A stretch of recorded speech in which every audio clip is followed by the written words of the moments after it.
the face of drug addiction in the United States, for those who can afford it. At this rehabilitation center in Miami, 24-hour meditation music, water fountains, and a New Age atmosphere. The cost, $30,000 for 7 weeks of treatment.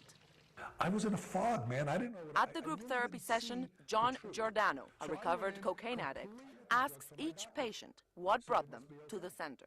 I'm Craig, I'm 22 years old, and my drug of choice was heroin. I'm Lauren, I'm 18 years old, and my drug of choice was meth. I'm Jimmy, I'm 20, and I was a heroin addict. Isaac McCormick is 37. He grew up in a wealthy part of California. He managed to quit 4 years ago after 11 different rehab centers and over $2 million spent by his parents on treatment and feeding his methamphetamines addiction.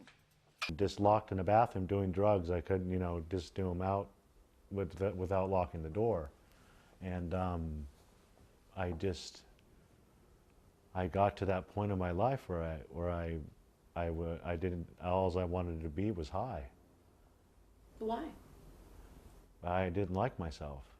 But he's always worried about a relapse. The devil on his back. His tattoos remind him of the dangers of falling back. Just a short drive from the center, Miami's boisterous nightlife.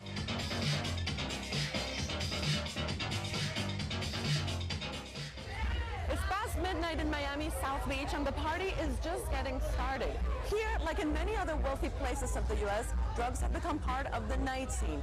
All kinds of people use them for what they call recreational purposes, despite of the fact that they're illegal and regardless of their fluctuating price.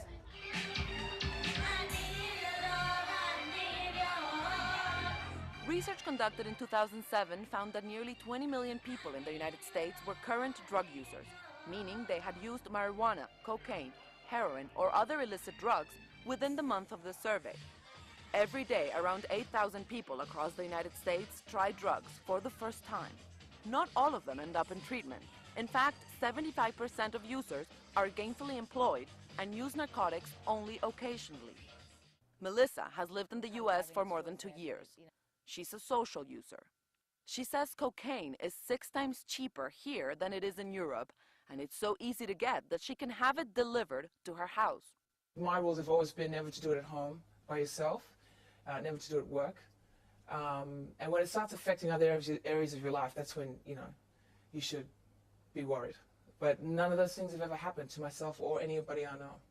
She's convinced that as long as there is demand for narcotics, then there will be people who supply it.